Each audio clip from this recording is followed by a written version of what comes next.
I've always had a healthy dose of skepticism about whether the CSL was really worth the hype. I used to own an M3, and when the CSL came out, I couldn't believe that it cost £59,000. So that's 20% more than the standard car, and all you got was 17 extra horsepower.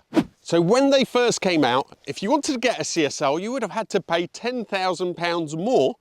But now the difference is even more stark, because you can buy a normal M3 for about £20,000. But if you want to get into one of these, you'll need 4 to 5 times as much cash. A good one will go for about £100,000. Now, I know that when the journos originally reviewed these, they had meltdowns about how amazing they were, but A, they didn't have to pay for them, and B, what about a ham-fisted normal driver like me? Will the difference really be as obvious? So first, let me tell you what the CSL has over and above the standard car. Then we'll take it for a drive and decide whether it is overhyped or not. The most obvious thing that you get is a weight saving, and I have to admit that at 110 kilos, it is very substantial. So how did they do that? Well, the roof is carbon, the bonnet is aluminium, the rear glass is thinner, the front bumper and the boot are made out of composite materials. The anti-roll bars are hollow for lightness. And of course, the suspension is lowered, stiffer, and runs more negative camber. The wheels also are lighter. Inside, there are new lighter bucket seats. The door cards and the center console are simplified and made out of carbon. The same applies to the rear seats. Well, they're not made out of carbon, but they are much lighter. They even took 1.5 kilos out of the wiring harness. There is one downside though. This car only came with the SMG gearbox. Let's see how it all adds up.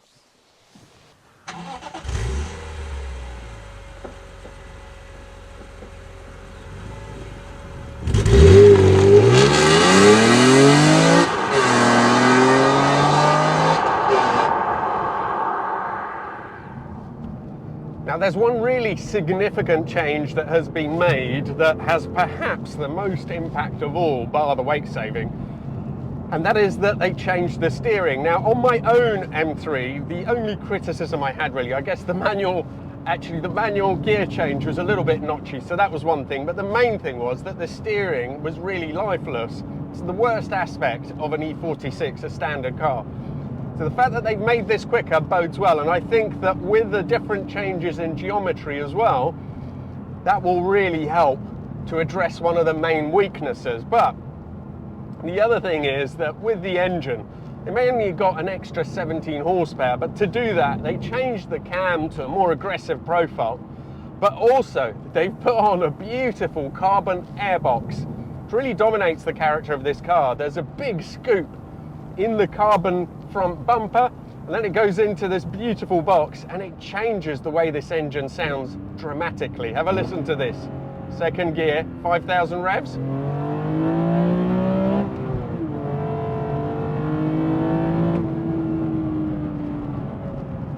It goes from having that silken inline six exhaust sound to something that is just dominated by the bark coming from the front end. Now, people have really gushed about the way this sounds, saying it's one of the best ever sounding engines because of that intake. But I think that they may be going a little bit far with that, but I do agree that it is pretty spectacular. It changes the character of the car remarkably. It also feels substantially quicker. We'll just get to that junction and then I'll take it through the gears.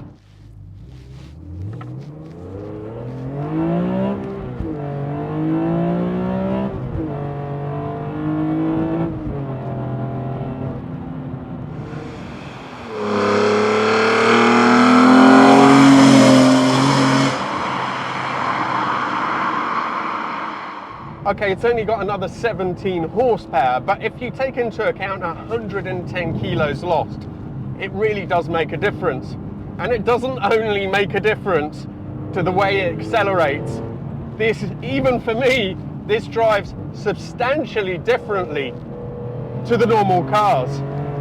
there's an absolute lack of inertia and a precision, a tautness to it, which makes the normal M3 just feel a bit clumsy, a bit heavy, a bit blunt. The engine's got a tiny bit sharper response, and the chassis goes much further than that. The suspension is so composed, it may be stiffer, but it doesn't feel like you're losing out very much in comfort. And you are gaining a lot in precision and stability. So the quicker rack definitely helps. It's still not a car which is brimming with communication. It's not, it tells you what's happening at the front, but it's not rich, it's not textured. But it is better than it was.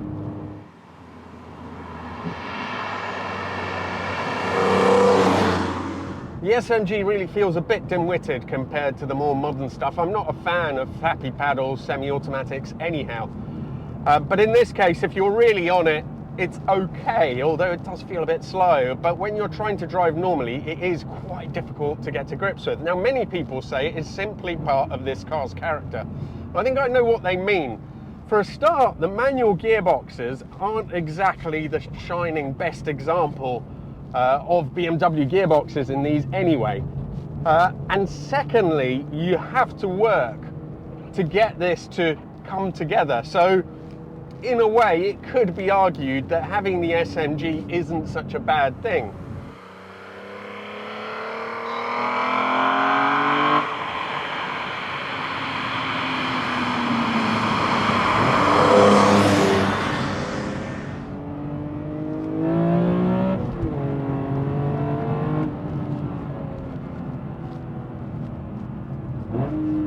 I think something that has been glossed over is the difference that these seats make. Although the front end may not be bringing in feel,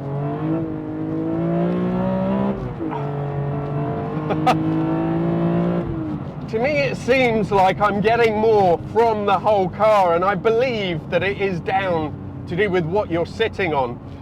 Now the normal seats are pretty good, they just don't feel as firm. They're obviously not touching you in as many places. You don't have leather, you have the Alcantara, which I think holds you in place better and transmits more. They're largely responsible for an increased overall connection with the car.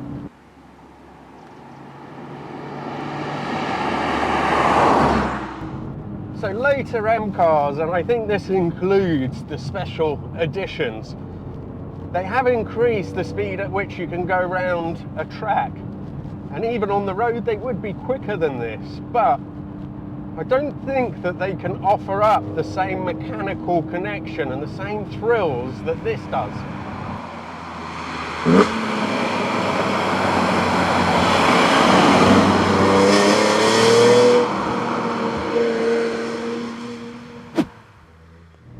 So yes, it's a massive step forward, but can you justify having to pay so much more for it when getting a standard car to feel like this is relatively easy? The steering rack, I think, is from the compact, so it can be retrofitted.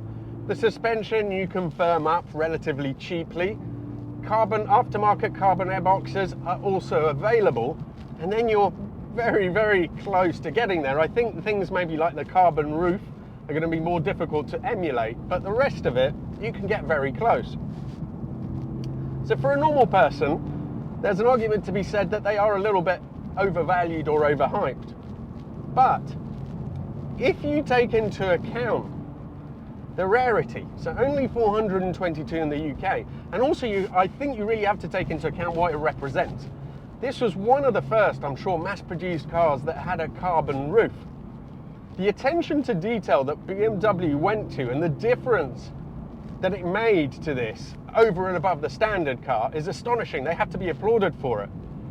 So if you start looking at all that and looking at the effort that went behind making it and what it represents, then the asking price of about 100,000, well, that doesn't seem so crazy after all.